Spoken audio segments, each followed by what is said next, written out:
Looking to make some healthier habits this holiday season? Make sure to check out our Moving Through Midlife community over on Facebook, as we are doing a Planksgiving event where we are doing daily plank workouts. We will be doing an advent for healthy, happy hips this holiday season, and then also have a sugar challenge, a 2-week sugar challenge that you might be interested in. Happy holidays!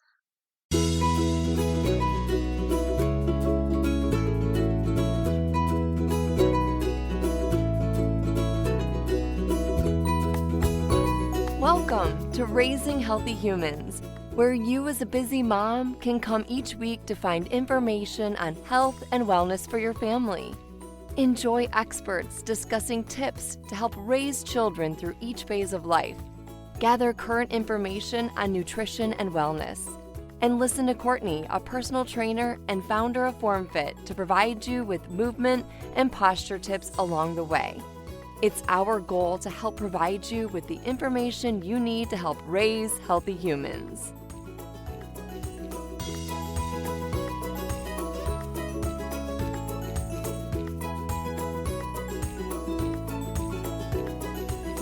Today, I am speaking with Helen with My Baby Massage. She started her career as a child care educator and then found baby massage while looking for help with the common ailments of babies in regards to sleep, colic, and constipation.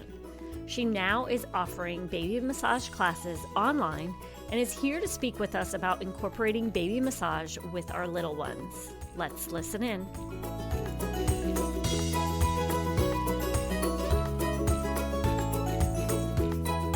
Hi, Courtney. Thank you so much for having me on your podcast. I got started with baby massage because I've worked in the childcare industry for many, many years, and so many mums used to come to me and sort of say, my baby's crying, they've got constipation, they've got colic, or they just plainly won't sleep. And can you do anything? At that stage, I sort of thought, all I can do is just suggest that you keep doing what you're doing. But I sort of decided that I've got to find out more about this, because it was something I was really passionate about, helping first-time mums. So I went onto the internet and I did a bit of research, and I came across baby massage, and I went to a class just to see if it was going to work for me. And the first class that I went to, it really, I blew my mind how it sort of affected parents who, mums who'd had babies with constipation or even with colic, how much it really helped them. Because one mum said to me, after just doing a massage once, the baby was constipated, and all I'll say is that after sort of doing a massage move on their tummy a few times, the constipation just wasn't there anymore. And as you can imagine, it also went into the nappy. And it just blew my mind a little bit. So and I realized how important this can be. So I went ahead and trained in baby massage. So that's now my main focus of what I do. Although I still do childcare as well, but my main focus now is the baby massage, because I know how important and how valuable it is for mums for things like constipation, colic, and umpteen other things as well. But that's how I got involved in it. Okay. To cut a long story short. Yeah, no, that's great. And I was going to ask you, so in regards colic, constipation, what else, why would a mom want to make sure they're incorporating massage in with their baby, working with their baby? Touch is so important for for everybody, but particularly for babies, because when your baby's born, the first thing it wants to have is touch. And when your mum's touching your baby and supporting the baby in touch, it's really good. But one of the things about massage is why it's important is because we're teaching our babies cues, we're communicating with our baby, and we're just one-on-one with our baby, and it's that bonding experience that we're getting with our baby. And I think that's the real key to touch. And it also helps your baby to relax, and it helps you to relax. It helps you to de-stress, because if you're really stressed because your baby isn't sleeping, if you just take a few deep breaths in and give your baby a massage, you're relaxing yourself and you're also relaxing the baby. So it's excellent for that. And it's also very good for toning the muscles of the baby as well, and teaching our baby communication skills as we're talking to them, because you're bending down and talking to your baby while you're massaging them, and you're teaching them social skills. So excellent. Thank you. Do you notice, like, is there any reason why we shouldn't provide massage for our babies? that's a very, very good question. Because baby massage is always baby led. Okay. So if the baby, because the whole point of massaging is it's baby led, and B, we're teaching our baby to respect their bodies and to learn to say no, and we're learning the baby's cues. So that's one reason. If your baby's crying, if your baby's really upset, just take a step away and do it a different time. And B, if your baby's just been immunized, it's better not to massage when your baby's just been immunized, because you're just massaging all that sort of drug, whatever it is, into the baby. So it's better not to massage just after they've been immunized. I'd leave it sort of at least 48 hours before you massage your baby. And also not massaging on any sort of sores or any sort of scratches or anything, if they've got any cuts or bruises, not to massage on those. And also be careful around the sort of, when your baby's first born, you have all the stuff around the tummy, I've got a bit tongue tied here. I can't remember what it's called, but the cord. Yep, their umbilical not cord. To massage, umbilical cord, not to massage around there, to sort of wait until that's all sort of completely healed. But you can massage any other parts of the body, but just not massaging that, because that's got to heal naturally. Okay, so then that brings up another thought for me. Is there any area that you don't like with your baby? Yes, I know in these specific situations, but are there any areas you wouldn't want to massage?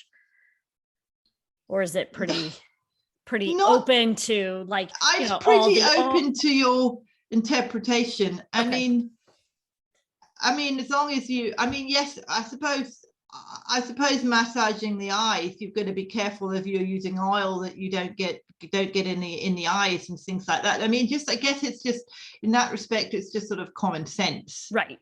Okay.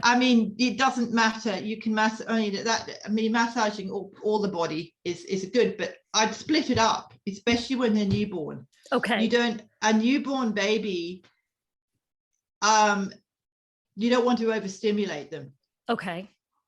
So maybe I always say we start with the legs. And the reason I say we start with the legs when we massage is because that's what our babies are used to, because we're changing their nappies all the time / diaper.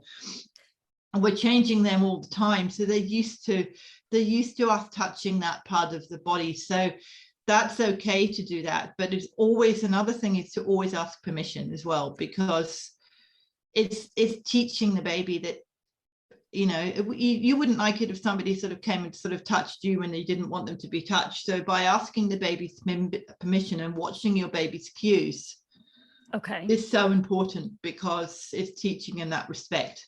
Okay. So, and is there anything, so you mentioned you want to ask them before, is there anything else that you want to make sure that you do prior to starting massage with your baby? Yeah. Of course, that's another very good question. You're asking very good questions here. Making it a nice, quiet, relaxing room.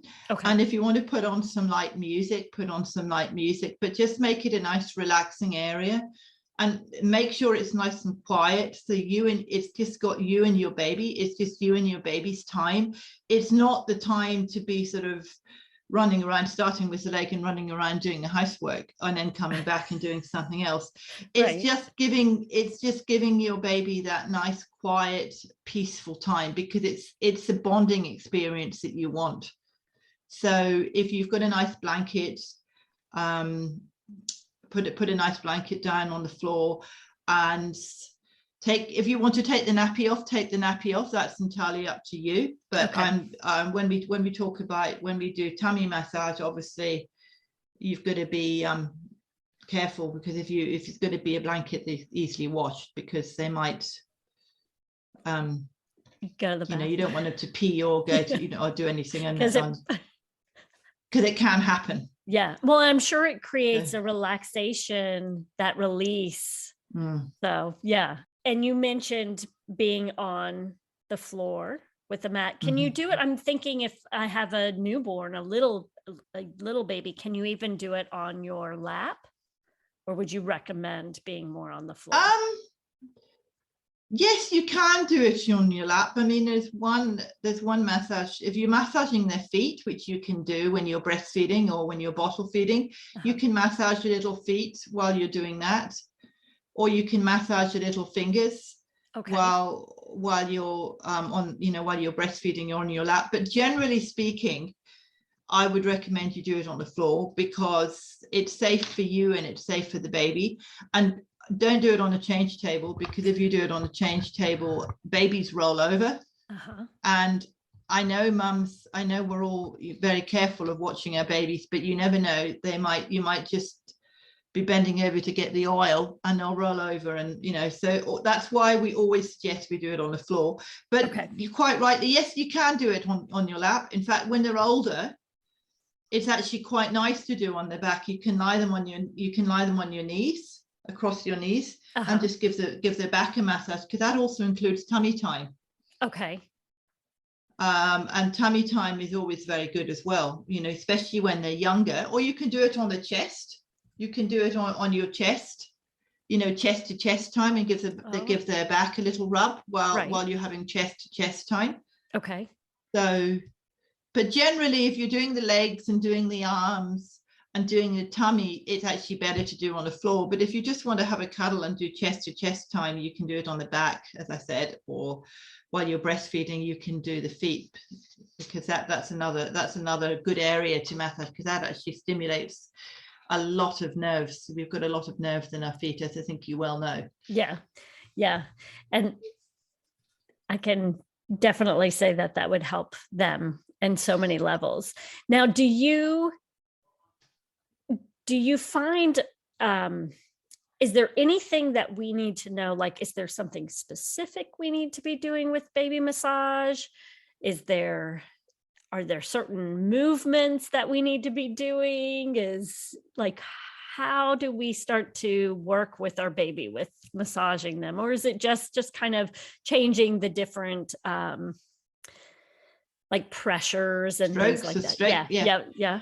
Well, as I said, we always start with the legs, and we just sort of work through different things. And the pressure, you don't want the pressure to be too hard, because if it's too hard, it's not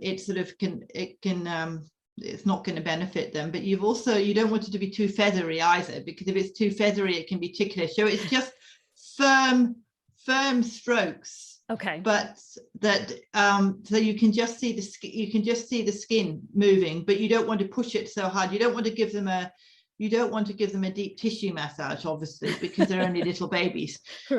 Just the pressures, just really gentle, firm strokes. And we do lots of different strokes. Like the first one, you just massage down the leg. It's what we call a Swedish massage stroke. Or the Indian massage stroke. But then you can do sort of rub the legs down with your feet, and that's sort of a friction one. And you can also do little, what I call the football legs, that you're just sort of putting, tappooing, just doing pressure on the. I'm just like a tapping with your fingertips. Yeah, tapping, but very gently. It's like clapping. If you do it, if you're sort of clapping on your hands, you're doing that very gently. You obviously don't want to do it too hard, but those are good ones to do. But when they're very small, it's better just to do very gentle moves and then sort of build it up a little bit. But if that makes sense. Most definitely. Is there a certain age where you would stop? you Well, start like at newborn, but is there a certain age would you recommend? I mean, I know well, you just kind of listen to your child when they say, okay, get off. well, no, I think that's a good question, because you can always make it when they're toddlers. When they're toddlers, they're more they can communicate more about what they want and what they don't want. Okay. So, but they might want, you can add to the massage when they get older. If they want to have, you can tell them a story. You can lie them on the back and just tell them a little story about the rain, using the weather, or even putting them on their tummy and doing a pizza, making a pizza and putting. So you could add, when they get older, you can add a bit more fun to it. Okay. If they want it, that is. I mean, I've had some mums who've told me they've massaged their baby since they were little, and at a toddler, they said, oh no, I don't want to do it. But then a couple of weeks later, they got the mat out, they got the oils out for their mum, and they said, oh mum, you can have a massage please. So they had it all ready for mum, because they knew, they were so used to it, so they knew, and they wanted to have it. And then you can also tell stories. You can make up a story like the gingerbread man, and you can do all the things that you've learned from massage and incorporate that into a story. So yes, the answer to your question is you can massage when they're older. Okay. It's actually very good to do that, because that's all part of the bonding. Right. Because once you started young, they may, it's that fun time. They know that they can have that fun time with mum, and it's that special time with mum, which when they're older, they probably quite like. Right. And like you said, if you're always, before you massage, if you always ask them, is it okay? If you have an older child, they're going to be able to communicate. Yeah, no, thanks. Yeah, but even babies, even small babies can communicate whether they want a massage. Okay. Because if you're watching their cues, I mean, if they're laughing and they're giggling, they're obviously really keen to be touched and loved and have a massage. But if they're sort of a bit restless, or they've got their hands close to their chest, because what I always rub, probably you can't see this, but when we ask permission, we always rub our hands together and lean down to our baby and say, would you like a massage? Oh, okay. And so you've got that eye communication with your baby, so you can really watch what your baby's cues are, and you can sort of tell if they want a massage or not. And you're looking for really basically open body position. I mean, if they're really relaxed, they'll have open body position, and they'll be kicking their legs and really smiley and really excited. But if they've got their hands against their chest, or they're just looking away from you and not really interested, well, then obviously that's the cue saying, no thanks, I don't want this. Right. So, and there's also a good time to do it as well, especially when they're younger, as is what I call the quiet alert state. Okay. There are lots of different sort of states that the sleep cycles that your baby goes through, and I won't go into all of those, but the quiet alert state is when they've just woken up and they're just beginning to start moving and beginning to sort of sense what's going on around them. Mm-hmm. That's always a good time to start massage, because you know that they're in that happy, loving, sort of engaging state. Whereas if you miss that state, they might be ready to go to sleep. They might be a bit grumpy. So yeah, and also not to do it before a bath either. Okay. Because especially for little babies, because you can overstimulate them. If you give them a massage and then you give them a bath, you're overstimulating a newborn. And also you've got oils, which I'll mention to you in a minute. Right. But if you're using oils, your baby can be very slippery. Oh yeah. And oils and water don't mix. So I mean, I know you can hold on to your baby really tight and make sure they're okay, but it's still better not to do it before a bath, because of that, for that reason. Okay. And also, as I said, when they're newborns, you don't want to overstimulate.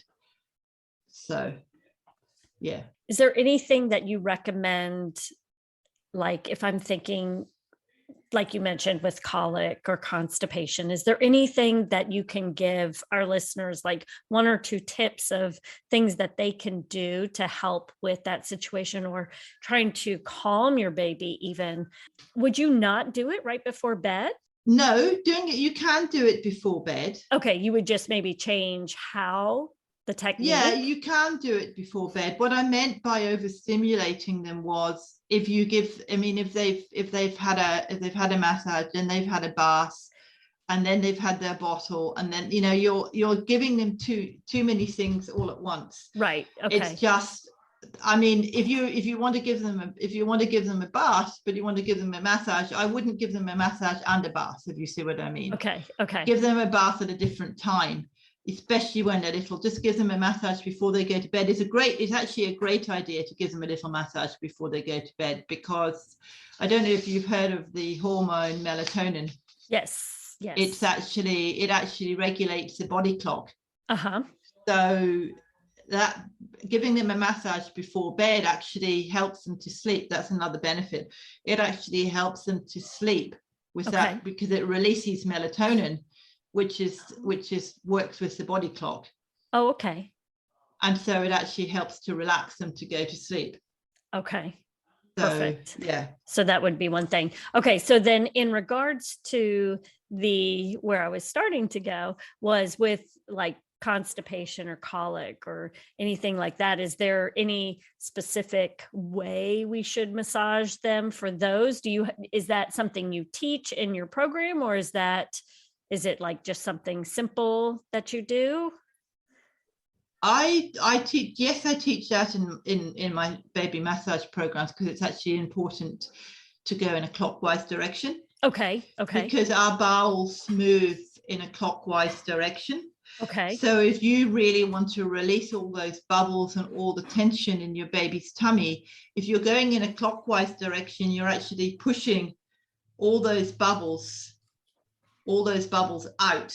Okay. Out of the bowel and into the nappy, and so that you're moving them all around, so you're helping them to push it out, if that makes sense. You're moving all the bubbles. So that's why we do it in a clockwise direction.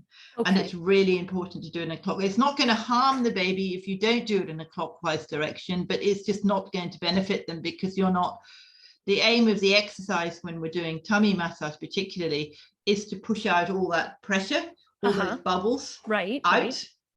So that's why we're doing it in a clockwise direction. Okay. So, and what else? Yeah, it pushes the bubbles and it releases all that trapped wind. Okay.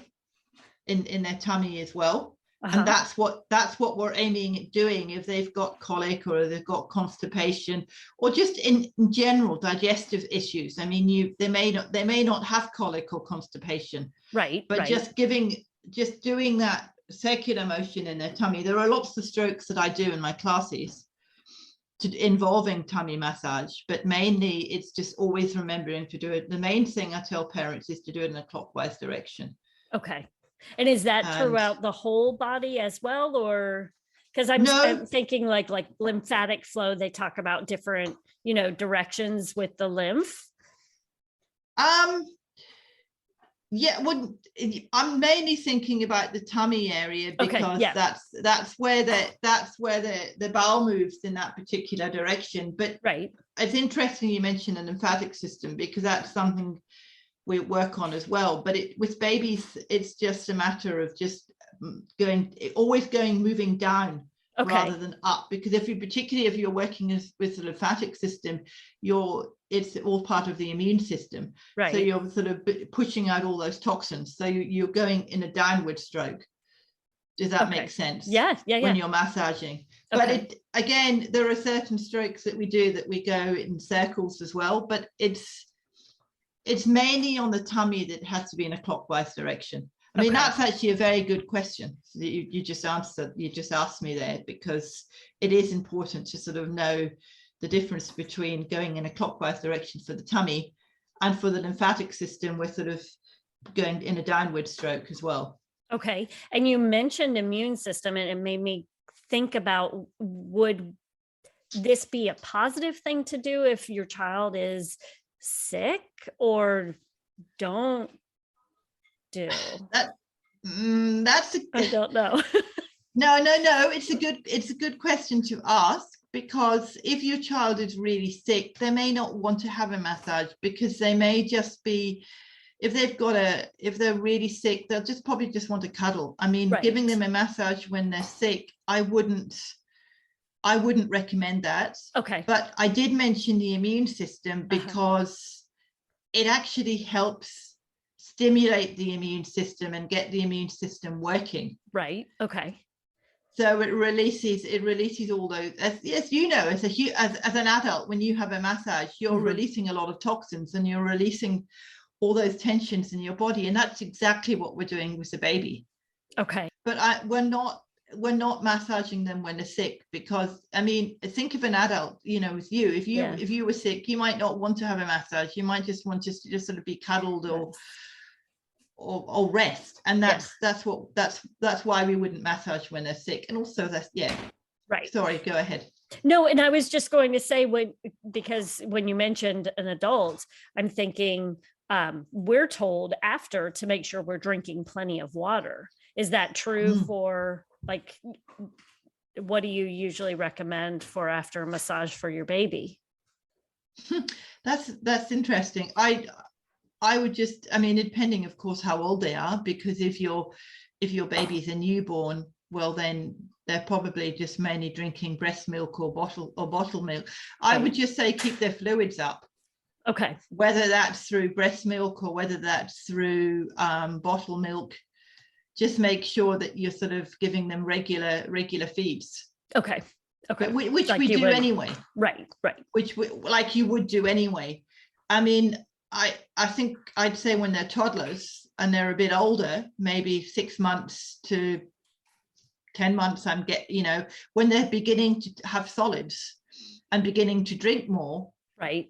Well, then, yes, give them water and keep the fluids up. But when they're younger, just keep it to the breast milk or the bottled milk. Right. But keep their fluids up. Well, and they probably listen to their cues better than we do as adults. So you probably don't have to tell children as much to drink, because they listen to those cues. Right. We get sidetracked and, oh my goodness, I forgot to take a drink. So okay. I noticed on your Facebook page the other day, you were talking about crossing the midline of the body. Why what you had mentioned that there's an important reason. Can you talk to us a little bit about that? I mentioned on my Facebook page, I was doing a lot of body movement, because I think for babies and for toddlers, it's really important to move, as we mentioned, as I mentioned with you when I had a chat to you on your podcast. Body movement is so important. Right. And crossing the midline actually helps with crawling. Mm-hmm. It helps to start that crawling process, and it also helps our brain, because at least probably we have a left side of the brain and a right side of the brain, and when we're actually crossing the midline, we're stimulating both sides of the brain, and we're helping our whole body work together as a whole core, rather than just as I don't know, I put it this way, it's like half of our body's working and not the other half. So when we're crossing the midline, that's what we're doing. And there are certain exercises, well, not exercises, I'll say techniques that I use in massage, because there's two different things I'm going to mention about crossing the midline here. I'm going to start with the baby. Okay. Because when with baby massage, there's certain exercise techniques that we do that actually help cross the midline. Okay. And that's when we're doing a chest massage, you're actually crossing the midline, because you're sort of you're rubbing the chest and you're crossing the midline. And when you're doing the leg massages, you can start by doing one side of the body, one leg, and then you do the opposite arm, so that and when we're doing the lymphatic system, we're actually there are certain exercises that we do where we gently, and when I say with the baby, you do this very gently, it's baby led. I'm not Okay. saying I've got a doll, but I won't show you on the doll. You can see the dolls in the background. We're not sort of pushing one leg up and pulling it towards the other one. It's baby led. So you do what the baby can do. For instance, you might pick up the right arm and you'd say to the baby, and this also helps with language as well. You might hold the baby's right arm and you say, okay, we're holding your right arm. And then you might touch baby's the left leg. And you say to the baby, okay, we're holding your left leg and we're holding your right arm. This is your right arm, this is your left leg. But we're not actually sort of pushing them together at this stage, because when they're small, you don't want to push. You've got to go with what the baby wants. Right. So by doing that, you're actually teaching them they've got a right side of the body and they've got a left side of the body. Okay. And you can do the opposite as well. Okay. And on a back massage, this is one thing I love to do at the end of a massage. When we're doing the back, you can actually start from the head and you say to the baby, this is how long you are. And so you go from the head down to their toes. And then you start from their hands and you go out and you say, this is how wide you are. And that way you're actually sort of, you're teaching them that they have got a line that goes down from the head to the toes, and they've also got a line. Does that make sense? Yeah. So you are helping them kind of see how wide they are, how long they are. Yeah, because I think that would be like I had mentioned the other day about earlier this evening about proprioception. It kind of helps them identify their own body in space. Yes. By you explaining that to them. Yeah. So, and babies understand a lot, they're not.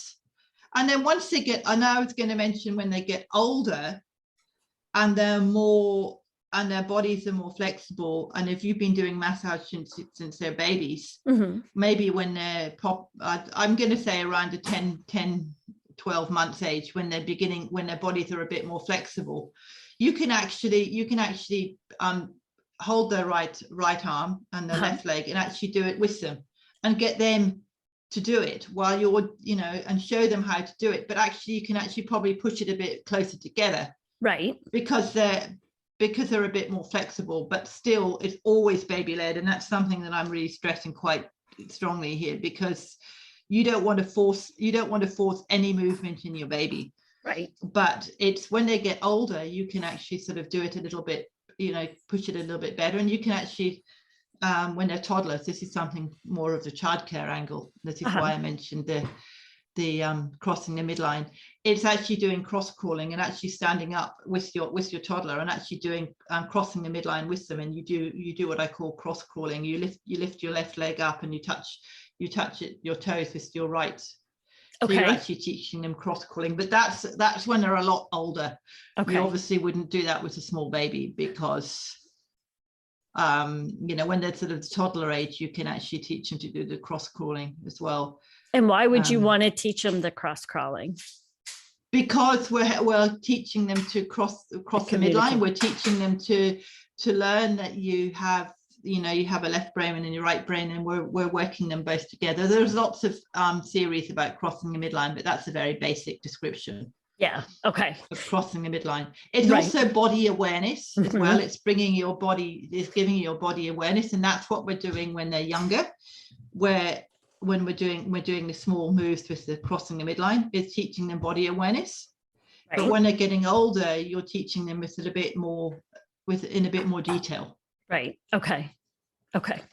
Perfect. I hope I've made sense with that. Yes, no, you have. And that's one thing I tend to do that as well. I work with women with multiple sclerosis, and that is a huge part to ensure that they are communicating, like the right and left brain are communicating back and forth. So we do a lot of midline work, crossing that midline, to ensure that that's, keeping those synapses going back and forth between both sides.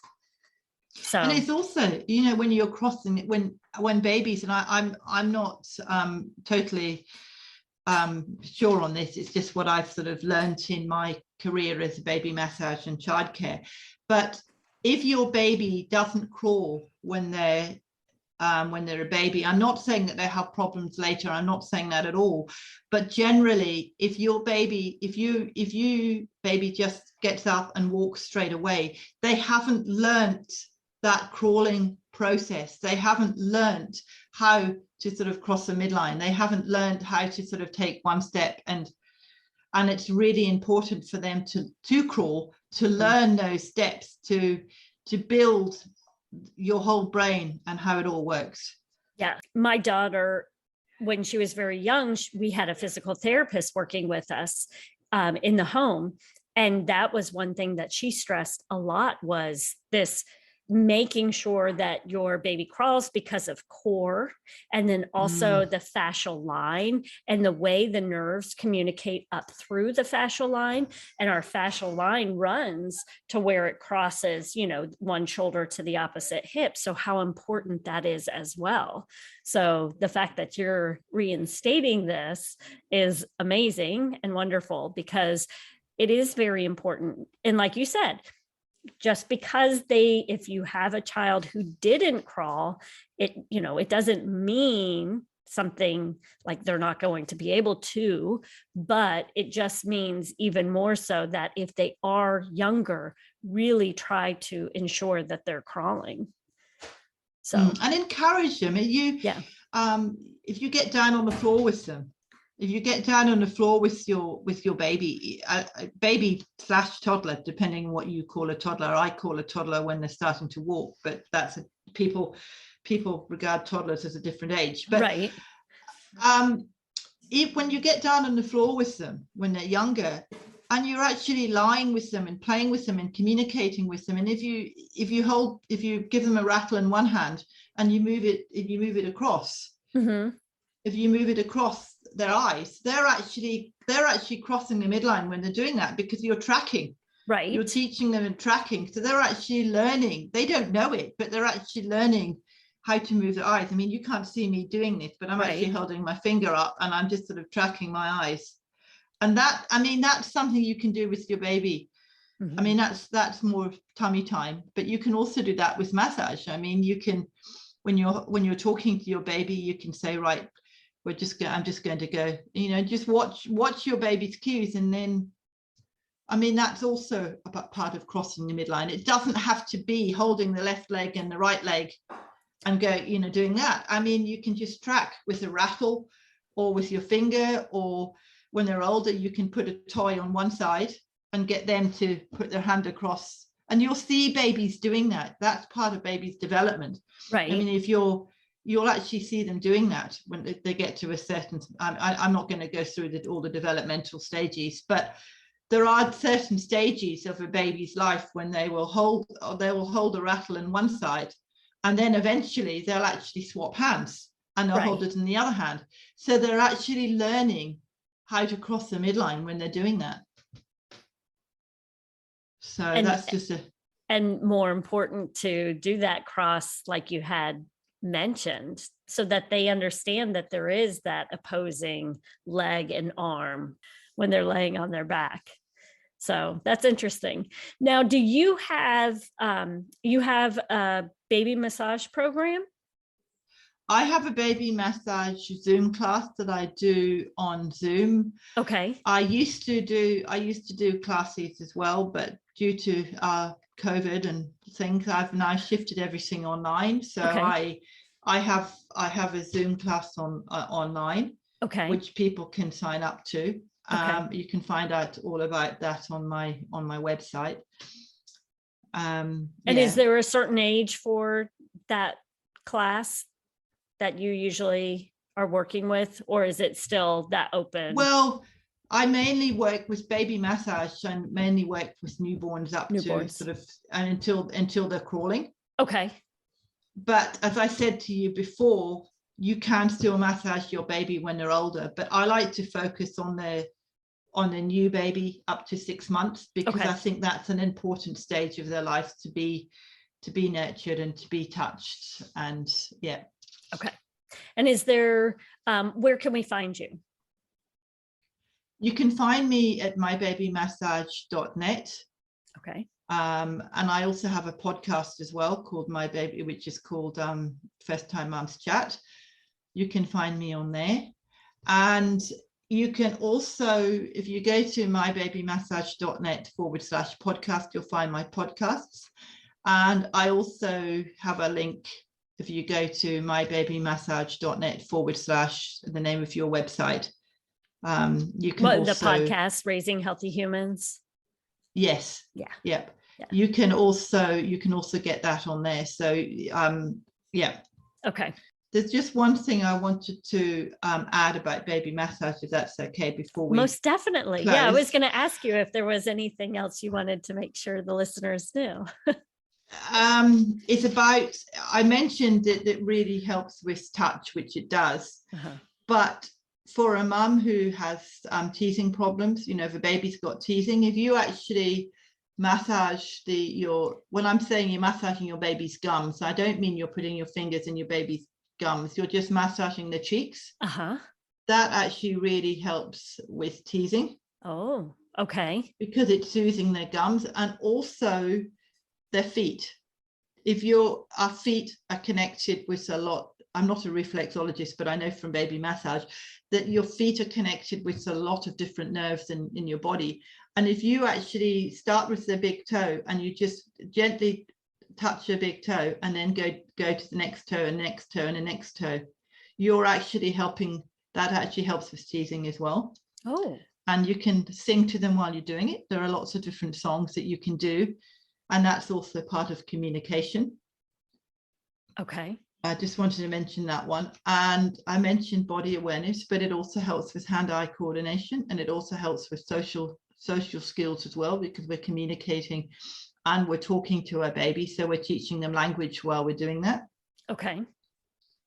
And the final one I just wanted to mention is about the senses, because that's something that we don't sort of realize that we can actually teach our babies a lot about. So when you're actually massaging, you're developing your baby's hearing, because you're sort of close to them and you're talking to them while you're massaging them, and you're developing their hearing by, when you're massaging their legs and just singing to them, you're developing their hearing because they can hear you. You're also developing their vision, because babies have a very when they're young, from what I understand, their vision is just mainly black and white.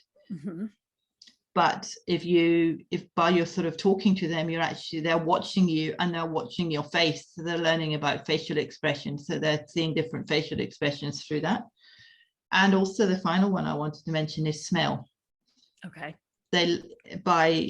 When you're massaging your baby, they're actually smelling you. They're having your touch, and that's another one is touch. But I've mentioned that before. Right. It's the smell, and how if you're massaging your baby, they're also sort of smelling you, and smelling, getting the sense of smell. And that brings one final thing about oils, about baby massage oils, which I think is an important one to mention. Okay.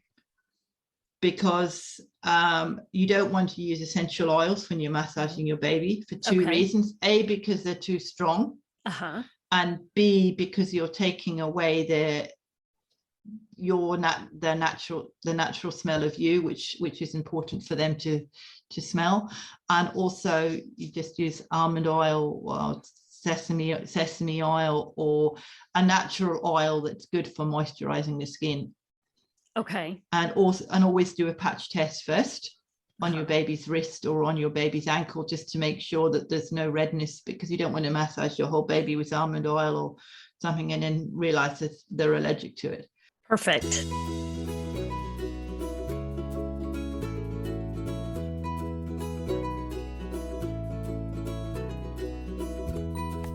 Thank you for taking time out of your day to listen to our podcast. I hope you found this information valuable and hope that you are able to immediately use some of the information that was provided. Make sure to check out the show notes for all the links that we discussed today. I also wanted to let you know that if you are a mom who is wanting to begin to start making healthier choices, but are not sure where to start or don't feel like you have a lot of time, I want to let you know that I offer a 5-day challenge that is free for you to get started on making small changes each day. It provides you with a quick 5-minute movement or workout routine, along with a 5-day meal plan with family-friendly meals you will enjoy, and a tip that will help you to find ways to move and live healthier. Just head to formfitnaples.com/fit5 to sign up. Again, that information will be in our show notes, so just head there, click on that link, and you'll be able to get started with the 5-day challenge immediately. Now make sure to go out and enjoy your day while practicing small, healthy choices that will make lasting changes.